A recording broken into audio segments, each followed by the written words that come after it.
Hello बच्चों, हमने इससे पहले पढ़ा था आव्यूह के विषय में, आव्यूह की परिभाषा के विषय में कि अवयवों की को आयताकार अवयवों को आयताकार क्रम विन्यास में व्यवस्थित करने की प्रक्रिया को आपने आव्यूह कहा था। फिर आपने आव्यूह ए, बी और सी दिखाया था। फिर उनकी पंक्तियाँ किसे कहते हैं और स्तंभ किसे कहते हैं इसे समझा था। जब हमने आव्यूह ए लिया था तो हमने कहा था ये वास्तविक संख्याओं की आयताकार सारणी है। बी को हमने कहा था आव्यूह बी को कि यह सम्मिश्र संख्याओं की आयताकार सारणी है। और जो हमने सी आव्यूह लिया था उसे हमने कहा था कि जो ये आव्यूह है ये फलनों से बना हुआ आव्यूह है, यानी फलनों को हमने आयताकार क्रम विन्यास में व्यवस्थित किया है। अब अवयव ये शब्द हमारे पास आव्यूह की परिभाषा में आया था कि अवयव किसे कहते हैं।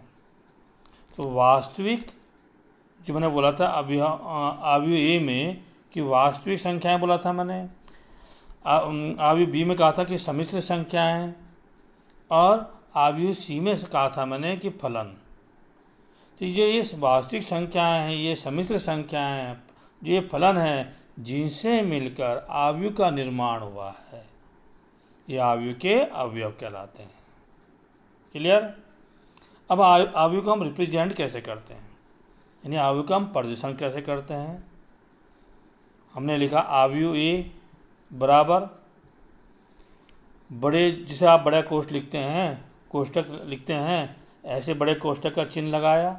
यही आपका आव्यूह का चिन्ह भी है, मैट्रिक्स का चिन्ह भी है। इसके अंदर हमने कैपिटल ए लिख दिया और बराबर लिख दिया हमने बड़े कोष्ठक का चिन्ह या आव्यूह का चिन्ह लगाया, उसके अंदर ए आई जे लिख दिया, स्मॉल ए आई जे लिख दिया। ये क्या हैं? ये अवयव हैं। स्मॉल ए आई जे अवयव हैं। आई पंक्तियों को निरूपित कर रहा है और जे स्तंभों को निरूपित कर रहा है। सामान्यतः यानी हमेशा हम आव्यूह को अंग्रेजी वर्णमाला के बड़े अक्षर से निरूपित करते हैं। बच्चों, आव्यूह की कोटि मैंने आव्यूह ए में कहा था कि इसमें 2 पंक्तियां और 3 स्तंभ हैं। तो जो हमारा आव्यूह 2 पंक्तियां और 3 स्तंभ होने पर किस कोटि का हुआ? ये हुआ 2 गुणा गया 3 प्रकृति का। यानी 2 क्या है? 2 इसमें पंक्तियां हैं और 3 स्तंभ हैं। तो जितनी पंक्तियां या जितने स्तंभ किसी आव्यूह में होते हैं वही उनका गुणनफल आव्यूह की कोटि कहलाता है। तो यदि किसी आव्यूह में हमारे पास m पंक्तियां हों और n स्तंभ हों, तब हम कहेंगे कि जो ये आव्यूह है ये m गुणा गया n प्रकृति का है, अर्थात इस आव्यूह की जो कोटि होगी m गुणा गया n होगी। अच्छा, ये तो हो गई कोटि। अब इस आव्यूह में संख्या कितनी होगी, अवयवों की संख्या कितनी होगी? तो माना कोई आव्यूह हमारे पास 2 गुणा गया 3 कोटि का है या 3 गुणा गया 2 कोटि का है। तो 2 में 3 का गुणा करो या 3 में 2 का गुणा करो, तो 2 3 कितना हुआ? 6 हुआ। तो यानी इसमें कुल अवयवों की संख्या कितनी हुई? हम पंक्ति और स्तंभ का गुणा करके हम अवयवों की संख्या का मान निकाल सकते हैं। तो हमने बोला कि अगर हमारे पास आव्यूह, जिसमें हमारे पास आव्यूह ए था कि 2 गुणा गया 3 प्रकृति का था, तो हमने कहा था कि जो ये आव्यूह है इसमें अवयवों की संख्या कितनी है? 2 गुणा गया 3 अर्थात 6 है। तो इसी प्रकार यदि किसी आव्यूह में m पंक्तियां हों और n स्तंभ हों तो हम कह सकते हैं कि ये m गुणा गया n प्रकृति का तो आव्यूह है, परंतु जो इसमें अवयवों की संख्या है वो कितनी है? m गुणा गया n या mn है। क्लियर। m गुणा गया n कोटि का मानक आव्यूह। अब मानक आव्यूह ये बहुत महत्वपूर्ण है। मानक आव्यूह, तो मानक आव्यूह में प्रत्येक अवयव का स्थान क्या होता है? निश्चित होता है। ये हमें रट लेना है, समझ लेना है, क्योंकि ये मानक आव्यूह से ही हम आगे अवयव के सारे प्रश्नों को हल करेंगे। तो मानक अवयव 1 गुणा गया 1 प्रकृति का होता है, 2 गुणा गया 2 प्रकृति का, 3 गुणा गया 3 प्रकृति का, या m गुणा गया n या n प्रकृति का हो सकता है। तो यहाँ पर जो मानक अवयव होता है इसमें प्रत्येक अवयव का स्थान निश्चित होता है। हम अपनी मर्जी से किसी अवयव को कहीं नहीं रख सकते हैं।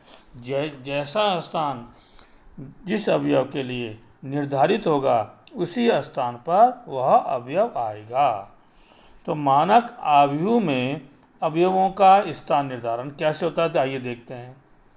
हमने एक अवयव ए लिया, कैपिटल ए, फिर हमने मैट्रिक्स का चिन्ह लगाया, इसके अंदर स्मॉल a11 लिखा, फिर उसी लाइन में या उसी पंक्ति में a12 लिखा, फिर डॉट डॉट डॉट यानी उसके बीच अवयव हैं, फिर a1j लिखा, फिर डॉट डॉट डॉट a1n लिखा। यानी जो इसमें अवयव हैं पहली पंक्ति के अवयव हैं, और पहले a11 का अर्थ हुआ पहली पंक्ति के अवयव और पहला स्तंभ है। a12 का अर्थ क्या हुआ कि पहली पंक्ति है और दूसरा स्तंभ है। a1j का अर्थ क्या हुआ कि पहली पंक्ति है और jवां स्तंभ है। और a1n का अर्थ क्या है कि पहली पंक्ति है और nवां स्तंभ है। इसी प्रकार हमने दूसरा a11 के नीचे a21 लिखा, अभी ये क्या है दूसरी पंक्ति है और पहला स्तंभ है। फिर हमने a22 लिखा, ये दूसरी पंक्ति है और दूसरा स्तंभ है।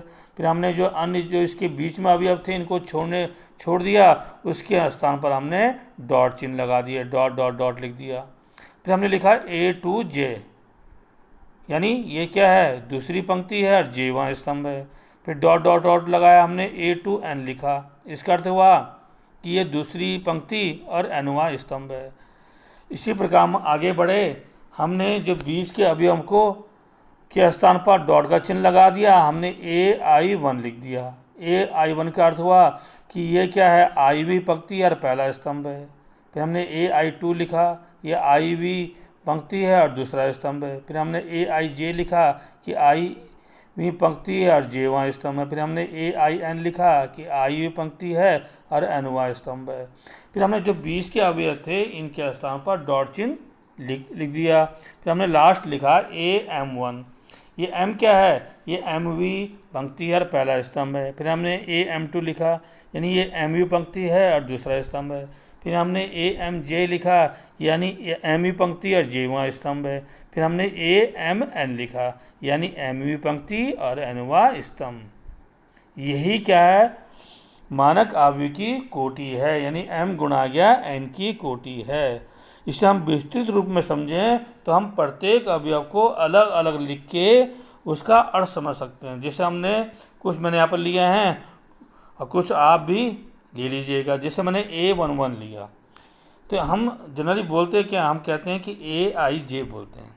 मैंने बोला था कि i हमारे पास क्या है, हमारे पास पंक्ति है और j हमारे पास क्या है स्तंभ है। मैंने a11 कहा, तो a11 का अर्थ क्या है कि i के स्थान पर 1 है और j के स्थान पर 1 है। तो 1 का मतलब क्या है पहली पंक्ति, और j का मतलब क्या है यहाँ भी j की जगह 1 है यानी पहला स्तंभ। तो a11 जो अवयव है ये पहली पंक्ति और पहले स्तंभ का पहला अवयव है। क्लियर।